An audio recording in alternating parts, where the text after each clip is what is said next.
Bonjour et bienvenue à une nouvelle vidéo sur la société Watchtower ici au canal Joe Blow. Je vous avais promis une vidéo sur la discipline corporelle et les enfants dans la société Watchtower, mais j'ai décidé de vous réserver une surprise aujourd'hui. C'est un nouveau format, un nouveau type de vidéo qui représente beaucoup de travail, mais que je crois en vaut la peine. Je vais analyser un discours qui a été fait pendant l'Assemblée générale de 2021, qui s'intitulait « Puissant grâce à la foi ». Avant de commencer, je voudrais mentionner que la plupart des informations que je vais partager avec vous aujourd'hui viennent du vidéo de Lloyd Evans, qui est probablement l'un des producteurs de vidéos apostats anti-Watchtower les plus connus dans le monde anglophone. Peut-être même certains d'entre vous le connaissez déjà. Il ne traduit pas ses vidéos car ça serait trop de travail pour lui. Ça ne vaudrait pas la peine de traduire ses vidéos dans d'autres langues. Donc, je vais utiliser son vidéo pour faire le mien en français. La plupart des points que je vais élaborés viennent de son vidéo. Alors, il a fait le travail pour moi, mais par contre, il y a beaucoup de travail impliqué dans ce que je fais aussi. J'espère que vous aimerez.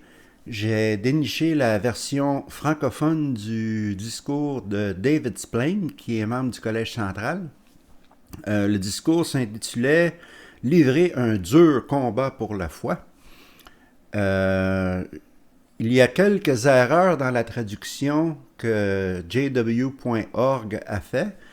Et des mots différents. Je vais utiliser les mots en anglais et les expliquer lorsque c'est approprié. Il n'y aura pas de vidéo du discours parce que je suis un peu inquiet pour des idées de droit d'auteur. Par contre, l'audio sera présent. Nous allons écouter des bribes de 3 à 4 minutes de son discours qui durait 34 minutes en tout. Et je vais commenter, analyser les différentes parties du discours. Alors, trêve d'introduction. Commençons donc avec le premier extrait de ce vidéo. Écoutons avec attention frère David Splane, membre du Collège central, nous présenter le discours « Livrer un dur combat pour la foi ». Livrer un dur combat pour la foi. Ce sont les paroles de Jude, le demi-frère de Jésus. C'est bien de s'arrêter sur le contexte de ces paroles. Et c'est ce qu'on va faire. On va prendre Jude, verset 3, et on gardera nos Bibles ouvertes parce qu'on lira un autre verset de Jude. Cela nous aidera à comprendre ce que Jude voulait dire dans sa lettre. Jude, verset 3. Il est dit « Bien-aimés, alors que j'étais bien décidé à vous écrire au sujet du salut qui nous est commun, j'ai estimé nécessaire de vous écrire plutôt pour vous encourager à livrer un dur combat pour la foi. » À vrai dire, Jude avait lui aussi dû livrer un dur combat pour la foi. En effet, à peine 3 ans plus tôt, son propre frère, Jacques, était mort lapidé sous les ordres du grand prêtre Ananias. C'était une attaque directe contre les serviteurs de Dieu, et ça avait dû faire beaucoup de peine à Jude et aux autres chrétiens. Notons quelque chose d'intéressant. Jude ne met pas en garde ses frères contre le grand prêtre Ananias, ni contre la persécution. Mais ce qu'il a en tête, c'est un autre type d'attaque, et celle-ci est sournoise. Lisons le verset 4, et voyons pourquoi il écrit sa lettre. Au début de ce verset, il dit « Ce qui m'y a poussé ». Donc voilà ce que j'ai en tête en vous écrivant les frères. Ce qui m'y a poussé, c'est que certains hommes, qui ont été désignés il y a longtemps par les Écritures pour être condamnés, se sont glissés parmi vous. Alors, Jude parle des faux frères qui représentent un réel danger pour les assemblées. Et quelque part, c'est un danger encore plus grand que la persécution. Avez-vous remarqué ce que Jude a dit de ses faux frères ? Ils se sont glissés. ils étaient sournois.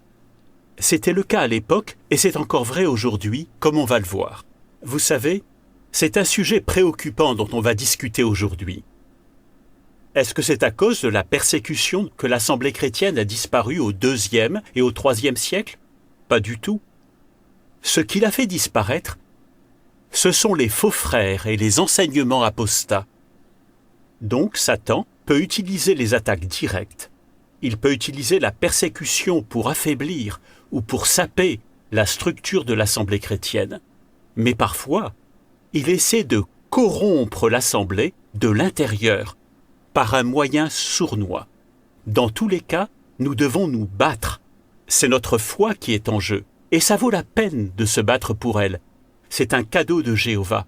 On doit garder une foi forte. C'est une facette du fruit de l'esprit. Alors, nous devons livrer un dur combat pour notre foi. Alors, ça commence bien. C'est le fameux discours de David Splane. C'est une diatribe délirante contre les apostats et les médias qui dure 34 minutes. C'est truffé de mensonges, de manipulations, de tactiques de peur. Et on commence avec, dès le départ, avec des fausses représentations. On parle ici, David Splane parle des apostats dans les congrégations, c'est-à-dire les témoins de Jéhovah qui sont dans les congrégations, mais qui ont cessé de croire. Les PIMO, comme on dit, les physically in, mentally out, physiquement présents, mentalement partis. Il dit que ces gens-là sont sournois, sont hypocrites. Pourquoi ne s'affichent-ils pas? Pourquoi ne disent-ils pas qui ils sont? Hein? C'est ça que David Splane semble dire. Mais ils ne peuvent pas faire ça parce que les punitions sont écrasantes. On parle de l'exclusion, de l'ostracisme. C'est impossible d'être ouvert dans une congrégation de témoins de Jéhovah si vous avez cessé de croire, sinon vous serez exposé à des punitions écrasantes. Alors, c'est fallacieux de dire que ces gens-là sont sournois. Il serait mieux de dire qu'ils sont prudents. Dans l'introduction de son discours, en anglais, David Splane dit que Satan essaie de corrompre de l'intérieur, c'est-à-dire dans la traduction francophone, pardon. Mais en anglais, ce que David Splane dit, Satan utilise de la pourriture de l'intérieur. Alors, les apostats sont de la pourriture. Et on parle ici de gens qui sont encore dans la congrégation. C'est de la pourriture. Si vous ne croyez plus, si vous ne respectez plus Splane et ses collègues, vous êtes de la pourriture. C'est de la manipulation et de la stigmatisation totale. Alors, continuons maintenant avec le deuxième segment du discours. Dans ce discours, on ne va pas parler de la persécution. On verra deux méthodes sournoises que Satan utilise pour affaiblir notre foi. L'apostasie et les propos négatifs sur les témoins de Jéhovah dans les médias. Tout d'abord, parlons de l'apostasie. On va la qualifier de poison spirituel. Parlons un peu du poison. Quelle est la meilleure façon de ne pas se faire empoisonner? On doit savoir reconnaître le poison et l'éviter. C'est le même principe avec les enseignements qui pourraient détruire notre foi. Mais ce n'est pas toujours facile. Alors c'est sûr, la plupart de nos frères et sœurs ne fréquenteraient pas délibérément des apostats, mais certains pourraient le faire sans s'en rendre compte. Parfois, on reçoit des lettres de frères et sœurs qui ont été troublés par ce qu'ils ont vu sur Internet. Une accusation, une rumeur à propos des témoins ou de notre organisation. Et le problème, c'est qu'ils ne se doutaient pas que les apostats étaient derrière. C'est trompeur, parce que les apostats ne disent pas « vous êtes sur un site apostat ».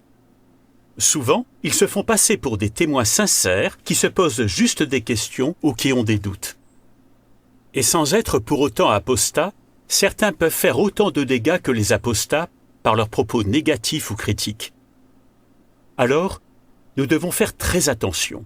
Ce n'est pas anodin. Imaginons que par curiosité, vous vous mettez à discuter dans un forum Internet avec des personnes qui disent être témoins de Jéhovah. Vous ne savez pas si c'est vrai. Vous ne les avez jamais rencontrés. Et là, quelqu'un se met à dire « Qu'est-ce que vous avez pensé de l'émission du mois dernier? Vous l'avez vraiment trouvée encourageante, vous? Ou vous pensez que ceux qui rédigent la tour de garde vivent dans le monde réel? Est-ce qu'ils se rendent compte à quel point c'est difficile à l'extérieur ?» Et d'autres ensuite répondent en faisant des commentaires négatifs. En fait, vous ne savez pas si ces personnes sont des apostats ou juste des frères et sœurs qui ont un problème spirituel. Mais dans le fond, quelle importance? Après ça, comment vous vous sentez? Quand vous quittez le forum, vous vous sentez bâti? Vous avez envie d'en faire plus pour Jéhovah? Êtes-vous plus convaincu que jamais que Jéhovah est une organisation que vous aimez et dont vous êtes heureux de faire partie? Ou bien, cette discussion vous laisse-t-elle triste, mal à l'aise, troublé?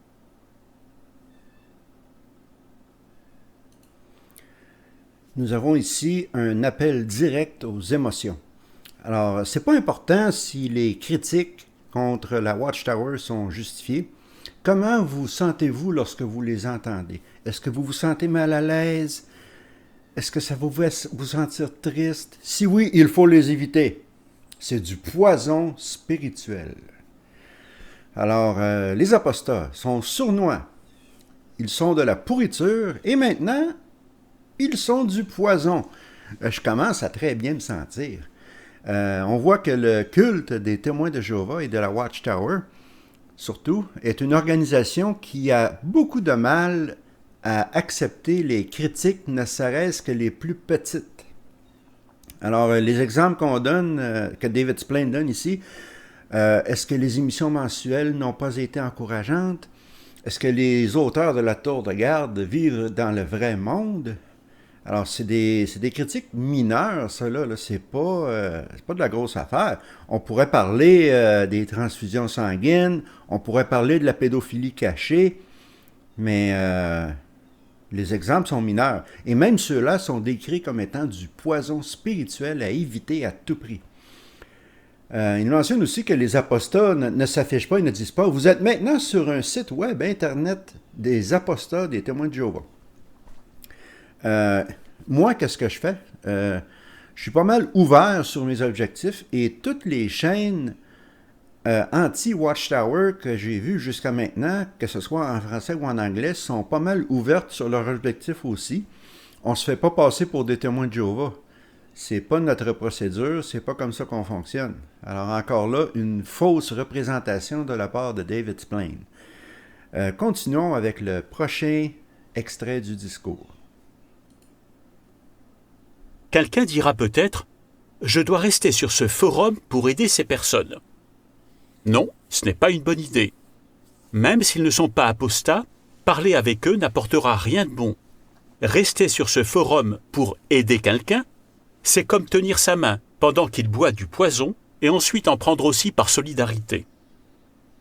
Nous devons plutôt suivre le conseil donné en Romains chapitre 16, verset 17. On va analyser ce forum de discussion imaginaire à la lumière de Romains chapitre 16, verset 17. Rappelez-vous, sur ce forum, il y a toutes sortes de commentaires négatifs, et vous ne savez pas qui se cache derrière. Voici ce qui est dit en Romains 16, verset 17.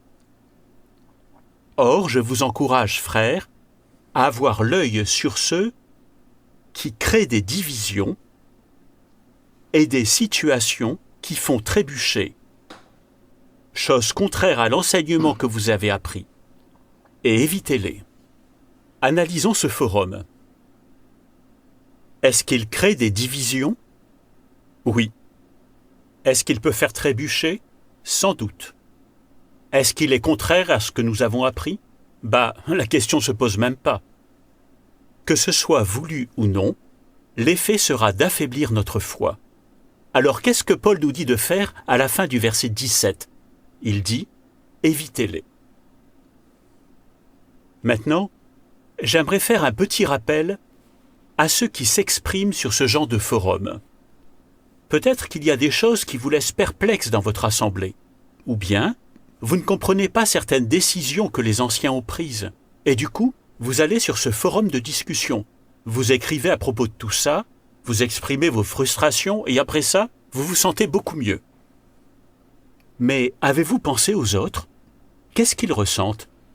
Comment vous vous sentiriez si à cause de vos commentaires négatifs, quelqu'un quittait la vérité?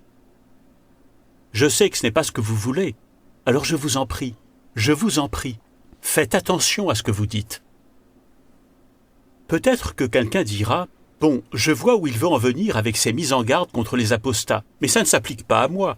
Moi, je suis fort et je peux gérer ça. » Ce serait comme un haltérophile qui pense qu'il peut boire une ampoule de poison et que ça ne va pas lui faire du mal parce qu'il est costaud.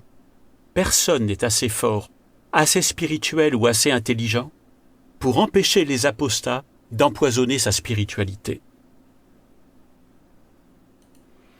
Alors, David Splane semble être terrifié par les forums de témoins de Jéhovah, même ceux qui sont sincères et ne contiennent que des témoins de Jéhovah.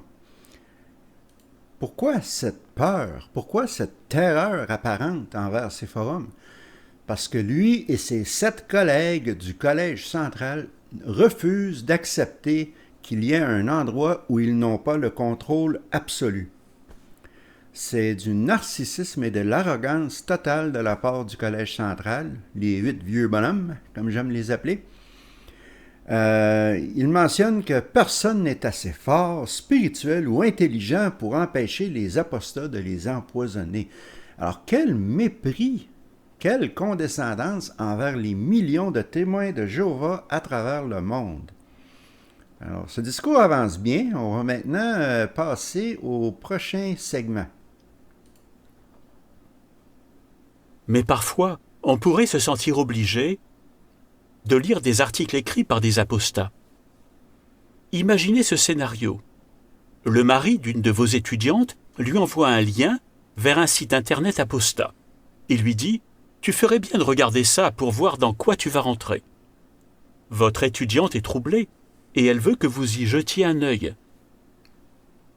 Mais ça, ce n'est pas possible. Paul a dit « Évitez-les ». Ça veut dire qu'on ne peut pas lire des écrits d'apostats ou aller voir sur des médias sociaux ce qu'ils disent de nous. Alors que dire à votre étudiante? Par exemple, vous pourriez lui dire « Je comprends bien que ça vous bouleverse, que ça vous perturbe. Et c'est vrai que vous avez besoin de savoir où vous mettez les pieds. Alors j'ai une idée. On n'a rien à cacher. Quand vous venez aux réunions, écoutez attentivement ce que disent les frères. Observez comment on se traite les uns les autres. Renseignez-vous sur le financement de notre œuvre. Apprenez à connaître les anciens, leurs femmes. Faites la connaissance du responsable de circonscription et de sa femme. Visitez notre siège national.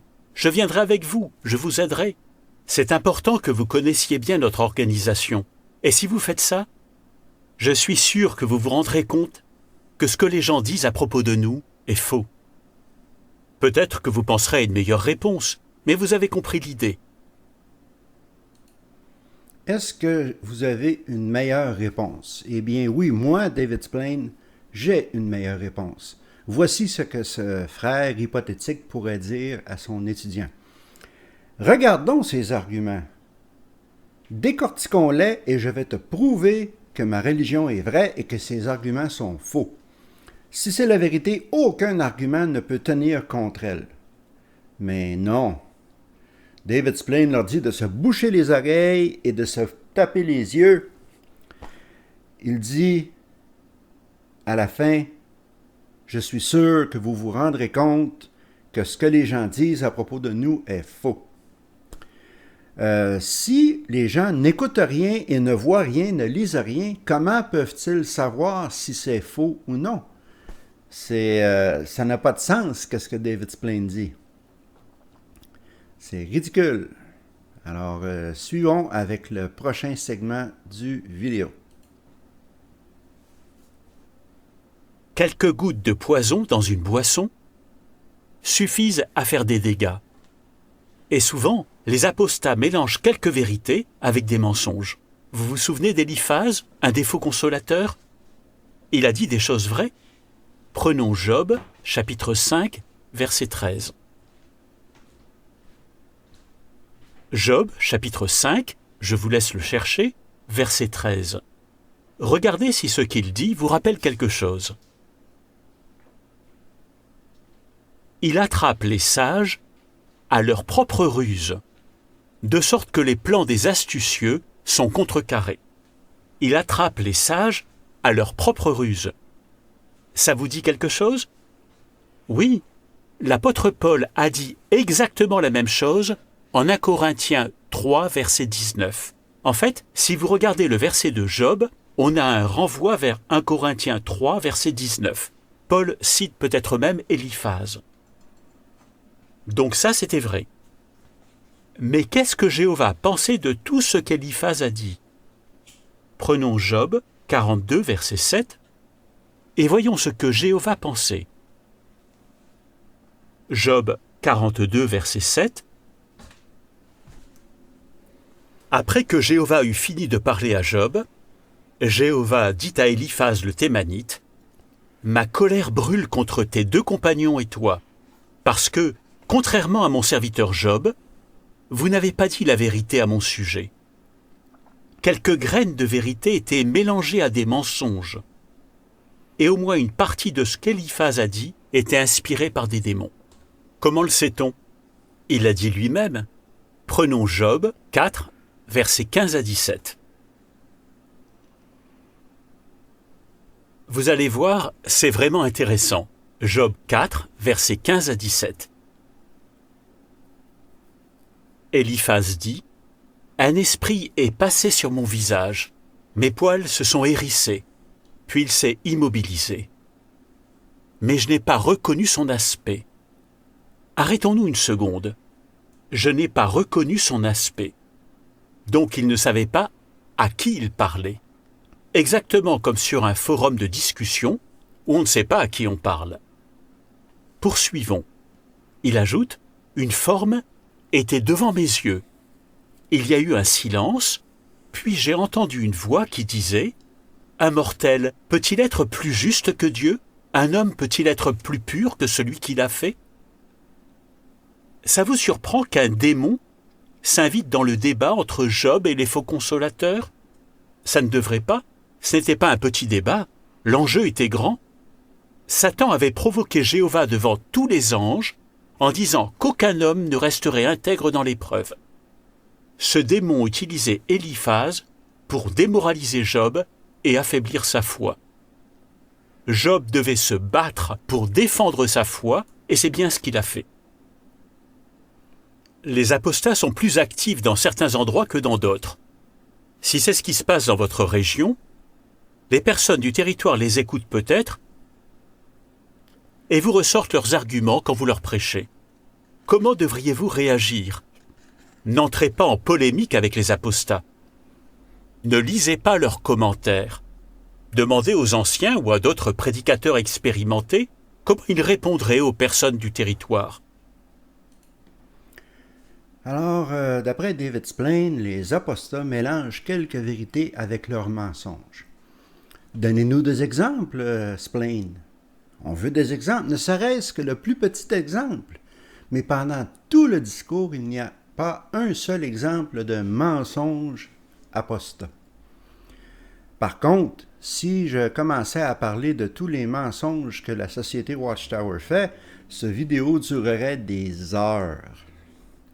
C'est ironique qu'il se sert de l'histoire de Job, de qui la foi a été mise à l'épreuve, pour justement dans un discours qui dit aux témoins de Jéhovah ordinaires qu'ils ne devraient pas permettre aucunement à leur foi d'être mise à l'épreuve. Si Job avait suivi les conseils de David Splain, il aurait passé toute l'histoire de Job comme ceci. La la la la la, je ne vous entends pas, la la la la la. Ridicule. Passons maintenant au segment suivant du vidéo. Ça commence à être intéressant. À présent, abordons la deuxième méthode que Satan utilise, les propos négatifs sur les témoins de Jéhovah dans les médias. Voici un principe utile. Proverbe 14, verset 15. On va le prendre ensemble. Proverbe, chapitre 14, verset 15. Il est dit, « Une personne naïve croit tout ce qu'on dit, mais l'homme prudent surveille chacun de ses pas. Certaines personnes croient tout ce que disent les journaux ou la télé. Et vous? Qu'en pensez-vous? Imaginez, vous prêchez de porte en porte. Vous rencontrez quelqu'un qui vous dit « Vous, les témoins de Jéhovah, je ne veux pas parler avec vous. Vous laissez mourir vos enfants. Vous ne voulez pas vous faire soigner. » Alors là, vous demandez à la personne « Vous connaissez personnellement des témoins de Jéhovah? » Non. Mais alors, pourquoi vous dites qu'on laisse mourir nos enfants et qu'on ne se soigne pas? Elle vous répond « Je le sais de source sûre, je l'ai lu, c'était dans le journal. » Donc, si c'est dans le journal, c'est que ça doit être vrai. Pas forcément. N'oubliez pas, un journaliste a des délais à respecter et peut-être qu'il n'aura pas le temps ou l'envie de vérifier les faits. Ou alors, il aura écrit un article objectif, mais son rédacteur en chef l'a modifié parce que, si ça se trouve, il n'aime pas les témoins de Jéhovah ou il a été mal informé à leur sujet. Alors c'est déjà triste que les personnes du territoire croient tout ce qu'on dit dans les journaux, mais ça serait encore plus triste qu'on fasse comme eux. Chers frères et sœurs, ne soyons pas naïfs. Ne croyons pas tout ce qu'on nous dit. De la même façon, quelquefois à la télé, il y a des reportages sur les témoins de Jéhovah. Alors certains de ces reportages sont plutôt objectifs. Mais beaucoup, je dirais même la majorité, ne le sont pas. Et dans ces cas-là, c'est souvent parce qu'à la base, les producteurs avaient une mauvaise opinion des témoins de Jéhovah et qu'ils ont cherché des informations qui allaient dans leur sens. Et qui vont-ils aller voir? Les apostats et le clergé. Ils vont leur indiquer qui ils peuvent interviewer. Et nous savons ce que vont dire ces personnes. Et puis, à la dernière minute, ils demanderont aux frères de s'exprimer, juste pour paraître équitable. Mais le but du programme, ce n'est pas d'être impartial, c'est même tout le contraire. Son but, c'est de faire du tort aux témoins.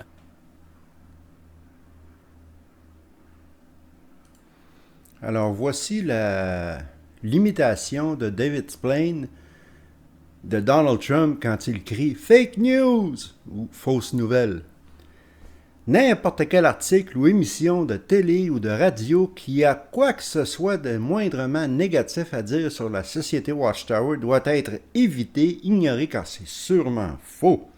Encore une fois, aucun exemple de médias qui disent des faussetés sur la société Watchtower. Mais Spillane préfère dire aux témoins ordinaires qu'ils sont trop naïfs pour faire la part des choses lorsque, notamment, il dit que certains croient tout ce qu'ils lisent dans les journaux. Une fois de plus, du mépris et de la condescendance. Et en passant, voilà exactement la naïveté que le Collège central désire chez les témoins quand ils lisent les publications et les revues de la société Watchtower. N'est-ce pas que c'est un peu ironique? Alors, il mentionne aussi l'exemple de la personne dans le porte-en-porte qui dit « Vous laissez vos enfants mourir, vous refusez des traitements médicaux. » Il ne le dit pas, mais il est clair qu'il parle des transfusions sanguines.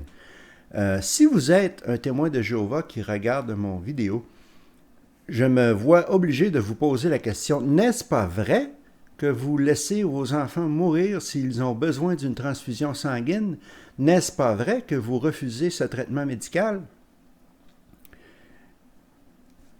Quiconque parmi les témoins accepte une transfusion sanguine se voit passible d'exclusion et d'ostracisme pour simplement avoir voulu sauver sa vie ou celle de d'un membre de sa famille.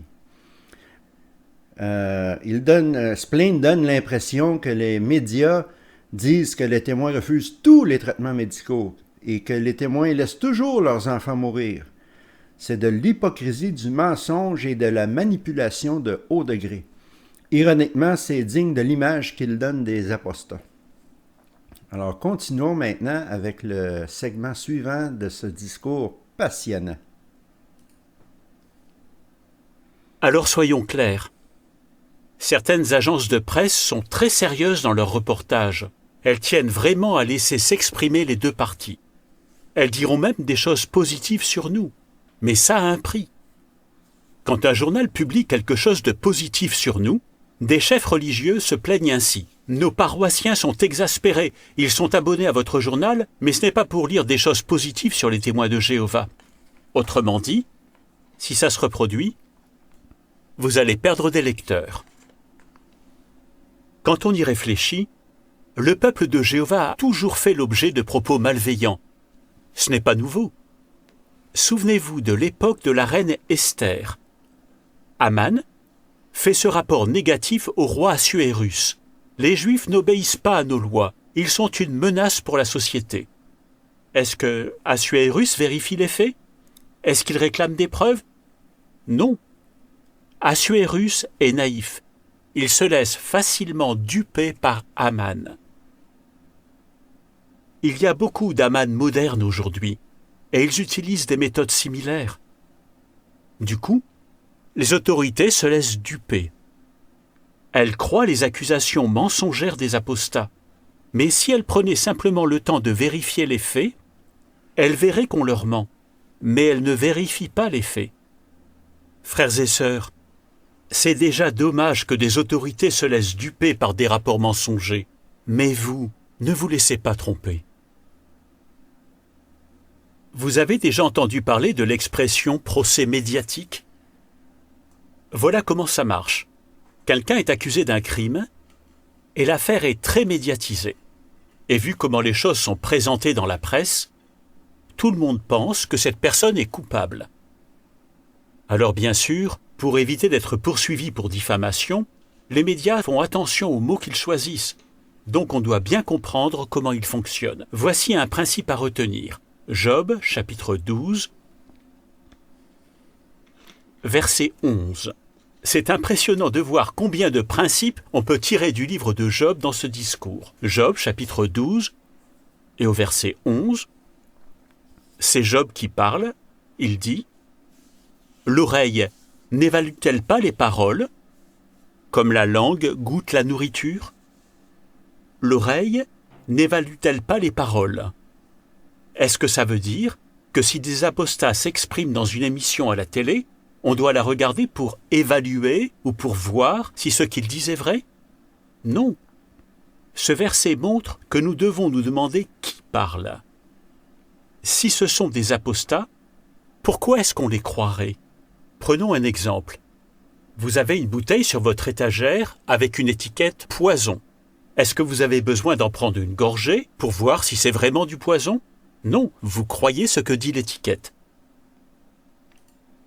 Splain se sert ici d'un verset qui parle de l'oreille qui évalue les paroles. Comment évaluer les paroles si on nous interdit d'écouter et on nous interdit de lire? En plus, il tord le sens du verset en disant « Est-ce que ça veut dire que nous devons écouter ou lire des choses négatives sur les témoins? » Non. Cela veut dire de considérer la source des mots. Eh bien non, le verset ne parle en aucun cas de la source des mots, mais bien des mots comme tels.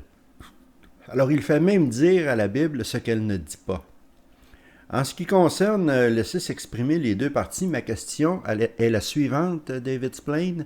Est-ce que vous et le Collège central permettez les deux parties de s'exprimer dans vos publications et vos revues?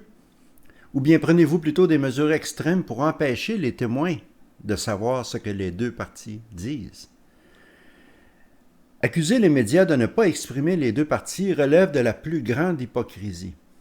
J'aime bien la référence voilée à la Commission royale australienne quand il parle des autorités qui croient les accusations mensongères contre le Watchtower. Et il ne la mentionne pas, bien entendu, mais il est clair que lorsqu'il parle de ces autorités, c'est de cela qu'il veut parler. Alors, continuons avec la continuation de ce discours. Pour poursuivre notre raisonnement, voyons un autre moyen d'évaluer les paroles, c'est-à-dire de faire attention à ce que les mots veulent dire. Vous vous souvenez, on a parlé des médias qui font attention à ce qu'ils disent pour éviter un procès. Imaginez que vous appreniez qu'une personne a été accusée d'un crime ou qu'elle fait l'objet d'une enquête. Donc ici, on a deux mots, accusé et enquête. Ça ne veut pas dire que cette personne est coupable. Ou imaginez que quelqu'un est jugé coupable et envoyé en prison. Un peu comme ce qui s'est passé pour nos jeunes frères en Corée. Ils ont été condamnés et emprisonnés. Pour quel crime? Ils refusaient de tuer quelqu'un. Est-ce qu'ils avaient fait quelque chose de mal? Et même quand quelqu'un est jugé coupable par les hommes, comme Jésus l'a été, ça ne veut pas dire qu'il est coupable aux yeux de Dieu. Chers frères et sœurs, il faut vraiment qu'on soit prudent. Si on apprend qu'une personne ou une organisation a été accusée, mais que l'affaire a été réglée à l'amiable, est-ce que ça veut dire qu'elles étaient coupables? Pas forcément. Ici et dans d'autres pays, certains procès ont lieu devant un jury, mais qui en fait partie? De simples citoyens sans formation juridique. En plus, ils n'ont pas forcément connaissance de tous les faits, parce que c'est le juge et les avocats qui décident quels éléments ils révéleront au jury. Donc il est fort possible qu'on ne sache jamais ce qui s'est vraiment passé. Soyons réalistes, souvent, aucune des parties ne souhaite que la vérité éclate au cours du procès. Parfois, des avocats cachent délibérément des informations qui seraient préjudiciables à leurs clients. En plus, les jurés ont des préjugés, comme tout le monde, et certains n'arrivent pas à les ignorer au cours du procès. Alors, David Splane ici, soyons francs, il parle des procès et des accusations de pédophilie au sein de la société Watchtower. Il ne dit jamais la pédophilie, bien entendu. Il manipule les témoins ordinaires pour que quand ils entendent parler d'un procès ou d'une arrestation, ce n'est pas le fait que la personne ait été reconnue coupable ou même le crime en tant que tel qui compte, c'est l'opinion de Dieu qui est important. De là l'exemple des Coréens qui ont été arrêtés.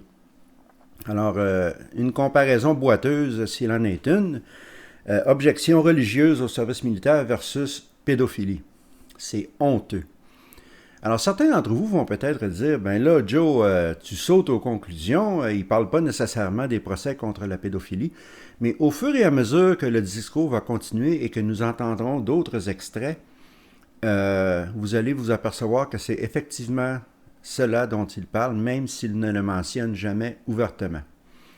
Le message de Splane, en réalité, c'est « on ne peut pas faire confiance aux tribunaux, il faut réagir avec méfiance lorsqu'on entend parler d'une arrestation ou d'une accusation contre un témoin de Jéhovah, pour quelque raison que ce soit. » Pour quelque raison que ce soit. Aucune des parties ne souhaite que la vérité éclate au cours du procès. Et comment? Surtout Watchtower. Ce n'est pas ce qu'il désire. Alors, continuons avec la partie suivante. Je vais vous raconter une anecdote. Il y a quelque temps, un avocat m'a parlé d'une affaire qu'il a traitée. C'était un médecin poursuivi pour faute professionnelle. Il y avait un jury. Pendant le procès, il a été démontré que le médecin était en tort. Mais le jury n'a accordé aucune indemnité au patient. Ça a beaucoup étonné l'avocat. Alors après le procès, il a demandé à 2 jurés « Est-ce que vous pourriez me dire quel élément ne vous a pas convaincu ?» Les jurés ont dit « Oh là là, on n'a pas cherché si loin. Le docteur était séduisant, on n'avait pas envie qu'il paye pour quoi que ce soit. » Avec ce genre de jurés, pas étonnant que beaucoup d'avocats préfèrent régler une affaire à l'amiable plutôt que devant un jury. Mais on pourrait dire « Je ne suis pas pour les accords à l'amiable. Moi, je crois en la justice et en la vérité. » Ça soulève une question. Est-il mal de régler une affaire à l'amiable avant d'en arriver au procès? Qu'en dit la Bible? Laissons Jésus répondre à cette question. Prenons Matthieu chapitre 5, versets 25 et 26.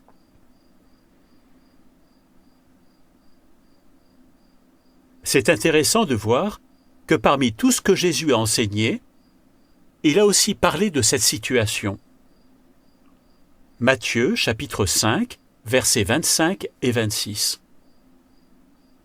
Si tu as un litige avec quelqu'un, mets-toi vite d'accord avec lui pendant que vous allez au tribunal, de peur qu'il ne porte l'affaire devant le juge, que le juge ne te livre aux gardes et que tu ne sois jeté en prison. Vraiment, je te le dis, Non, tu ne sortiras pas de là tant que tu n'auras pas remboursé ta dette jusqu'à la dernière petite pièce. C'est intéressant ça. Réfléchissons à la loi mosaïque. Est-ce que la loi mosaïque permettait de jeter en prison quelqu'un qui ne remboursait pas une dette? Non, s'il ne pouvait pas payer, lui ou un membre de sa famille devait travailler pour rembourser. Donc quand Jésus parle de prison et de juge, en fait, il parle de ce qu'un juge non juif ferait. On ne pouvait pas s'attendre à ce qu'il rende justice. Qu'est-ce qui pouvait l'amener à juger contre notre frère? Eh bien, il avait peut-être reçu un pot de vin de l'autre partie. Ou peut-être qu'il avait des préjugés contre notre frère qui était juif. Jésus n'encourage pas cet homme à régler les choses à l'amiable seulement s'il est coupable. Frères et sœurs, ne soyez pas naïfs. Ne croyez pas tout ce que vous lisez. Ce n'est pas parce que c'est un article de presse que c'est forcément vrai.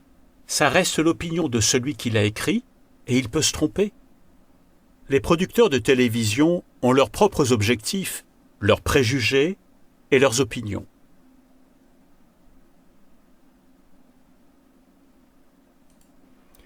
Bien entendu, Splain n'a pas d'objectif, n'a pas de préjugés, n'a pas d'opinion. Splain est complètement neutre. Bullshit! Quel mépris envers le système de justice. En anglais, lorsqu'il parle du procès contre le médecin, il utilise l'expression sarcastique « deep thinker » ou « penseur profond », en voulant dire que les membres du jury sont des idiots. De plus, on constate que Splain conditionne les témoins à penser qu'il est parfaitement normal de régler à l'amiable même si vous êtes innocent. Si vous êtes innocent, pourquoi régler à l'amiable? Qu'avez-vous à cacher? Watchtower règle à l'amiable cas après cas après cas de poursuite de pédophilie. Et nous savons très bien qu'ils sont coupables. Je reviens aux paroles de Splain dans le segment précédent.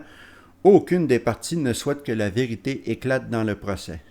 Effectivement, surtout pas David Splain. Continuons avec ce discours très intéressant. Alors, que pouvons-nous dire pour conclure ce discours? Notre foi subit des attaques et nous devons nous battre.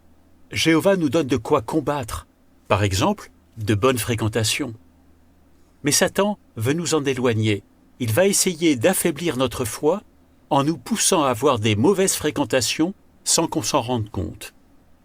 Mais grâce à Jéhovah, nous trouvons de vrais amis dans l'assemblée. Ce sont des personnes qu'on connaît, des personnes qu'on aime, des personnes qui veulent notre bien.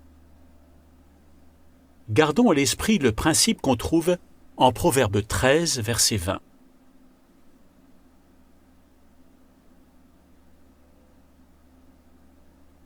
Celui qui marche avec les sages deviendra sage, mais celui qui fréquente les stupides aura des problèmes.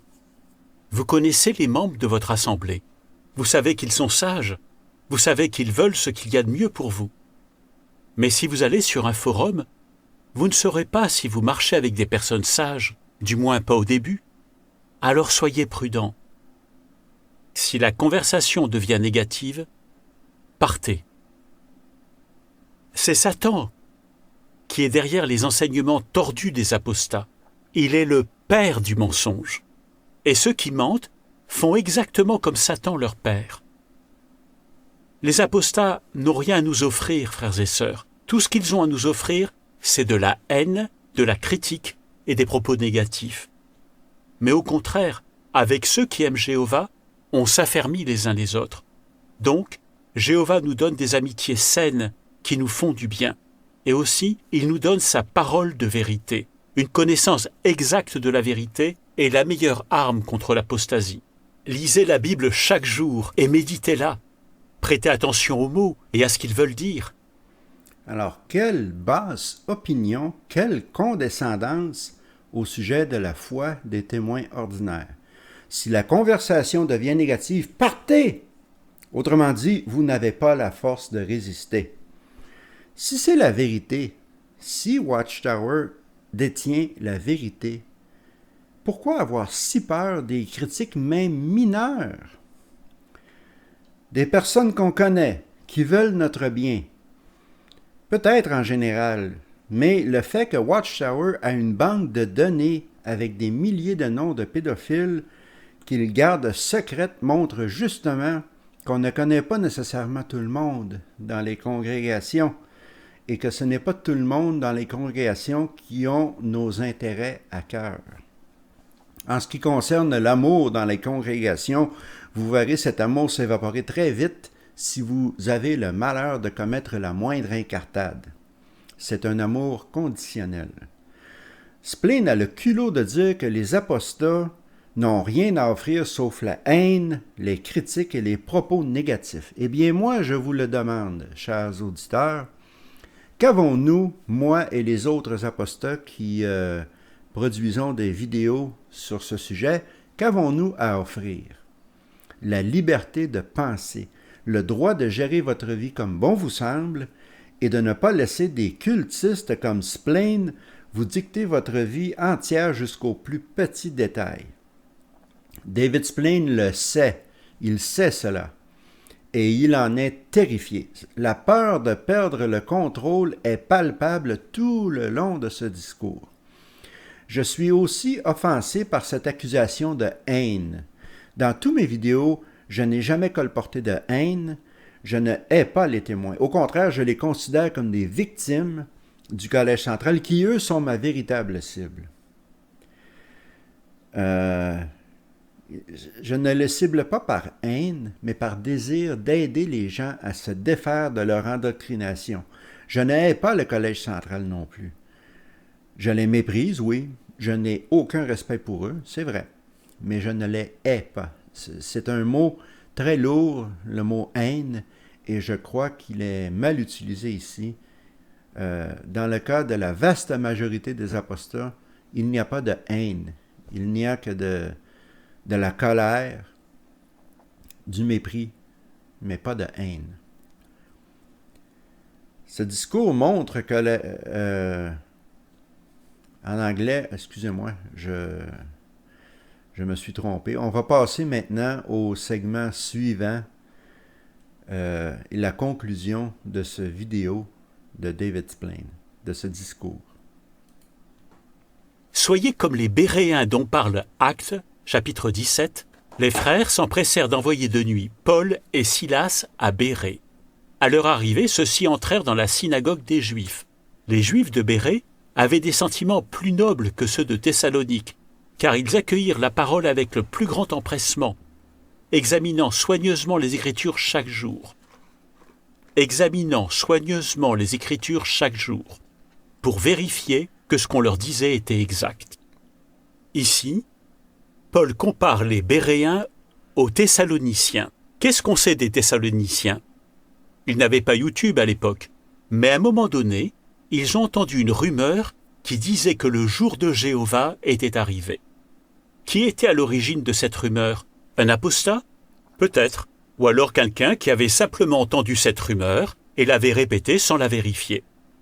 Ça vous est déjà arrivé de faire suivre une information sans vérifier les faits? Admettons-le, je pense que ça nous est déjà tous arrivé au moins une fois. Mais comment les Thessaloniciens ont-ils réagi? Ça les a perturbés. Ils se sont laissés ébranler dans leur bon sens. Ne laissons pas ce genre de choses nous arriver. Quand on entend une rumeur, vérifions les faits. Ne la répétons pas, n'y croyons pas, vérifions les faits. Colossiens 2, 6 et 7. C'est le dernier verset que nous prendrons dans ce discours.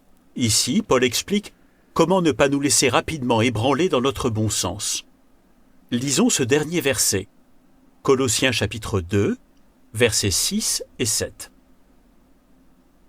Aussi, tout comme vous avez accepté Christ Jésus le Seigneur, continuez à marcher en union avec lui. Si vous faites ça, c'est sûr vous marcherez avec quelqu'un de sage, enraciné et bâti en lui. Et notez ce que Paul ajoute, est devenu stable dans la foi, ainsi que vous avez été enseigné. Si on est stable dans la foi, on ne se laissera pas facilement ébranler par les accusations mensongères des apostats et des médias. C'est souvent en temps de guerre qu'on répand des rumeurs mensongères. Frères et sœurs, nous sommes en guerre. Nous devons livrer un dur combat pour la foi, comme si notre vie en dépendait. C'est indispensable.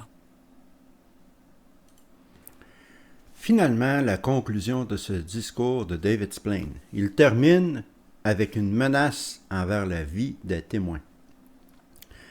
En anglais, il ne dit pas « comme si votre vie en dépendait, c'est indispensable », mais bien « comme si votre vie en dépendait, car c'est le cas ». Autrement dit, si vous ne m'écoutez pas, si vous ne laissez pas le Collège central vous contrôler, si vous questionnez ne serait-ce que la plus petite chose dans la doctrine de la Watchtower, vous mourrez. Quelle organisation pleine d'amour! Ce discours montre que le Collège central est désespéré au sujet des apostats comme moi. J'aimerais bien avoir entendu la conversation dans le bureau des 8 vieux bonhommes lorsque ce discours a été élaboré, ce discours pernicieux, condescendant et menaçant. Splane parle des Béréens qui scrutaient les Écritures à chaque jour pour savoir si les choses que Paul leur avait dit étaient vraies. Dommage que le Collège central ne donne pas la permission aux témoins ordinaires de faire la même chose. En parlant des Béréens, plus tôt dans le discours, Splane dit de ne pas lire les articles des apostats, de ne pas écouter les émissions. Mais maintenant, il dit de vérifier les faits. Fais-toi une idée, mon David, ça porte à confusion. Ce discours fait mon travail pour moi. L'interdit est toujours séduisant. Lorsque nos parents nous disaient « ne mange pas les biscuits », eh bien, il n'y a rien qu'on voulait plus que manger les biscuits. Ou si on nous disait « n'entre pas dans cette pièce », eh bien, automatiquement, on voulait à tout prix entrer dans cette pièce. Alors, plus le Collège central va dire « n'écoutez pas, ne lisez pas », eh bien, plus les témoins ordinaires vont vouloir aller voir qu'est-ce qui cause tout ce brouhaha par simple curiosité. C'est la nature humaine. Le Collège central est en train de perdre leur guerre. Toute l'information est là sur Internet, sur YouTube, sur Facebook, sur Instagram, sur Twitter, dans les forums. Il n'y a nulle part où le Collège central peut maintenant se cacher. Ils regretteront bientôt d'avoir fait ce discours. Il reviendra les hanter à l'avenir. Alors, ceci conclut mon vidéo de cette semaine. Je sais qu'il est un peu long, mais je crois qu'il est très important. C'est quelque chose de nouveau que j'ai essayé. Si vous avez aimé, dites-le moi. Et partagez la vidéo partout. Donnez-moi un like, comme toujours. Et n'oubliez pas de cliquer la petite clochette pour être averti lorsque je publierai un nouveau vidéo. Cette vidéo a représenté beaucoup de travail, même si la recherche a déjà été faite par Lloyd Evans. En passant, il y aura un lien dans la description pour le vidéo original de Lloyd Evans, qui est beaucoup plus long que le mien. Il dure 2h30. Si vous parlez anglais, vous pouvez aller jeter un petit coup d'œil. Oui, la recherche a été faite par quelqu'un d'autre, mais ça a quand même été beaucoup de travail pour moi de le faire. Quelques heures d'ouvrage. Si vous l'avez aimé, j'en ferai d'autres à l'avenir. Pas toutes les semaines, parce que c'est beaucoup d'ouvrages, mais tout de même, j'en ferai d'autres. Alors, sur ce, je vous souhaite une bonne semaine, une bonne continuation, et continuez si vous êtes une personne comme moi qui produit des vidéos ou des textes anti-Watchtower.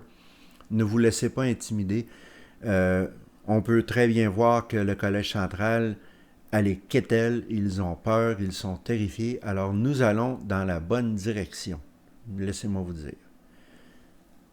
À la prochaine.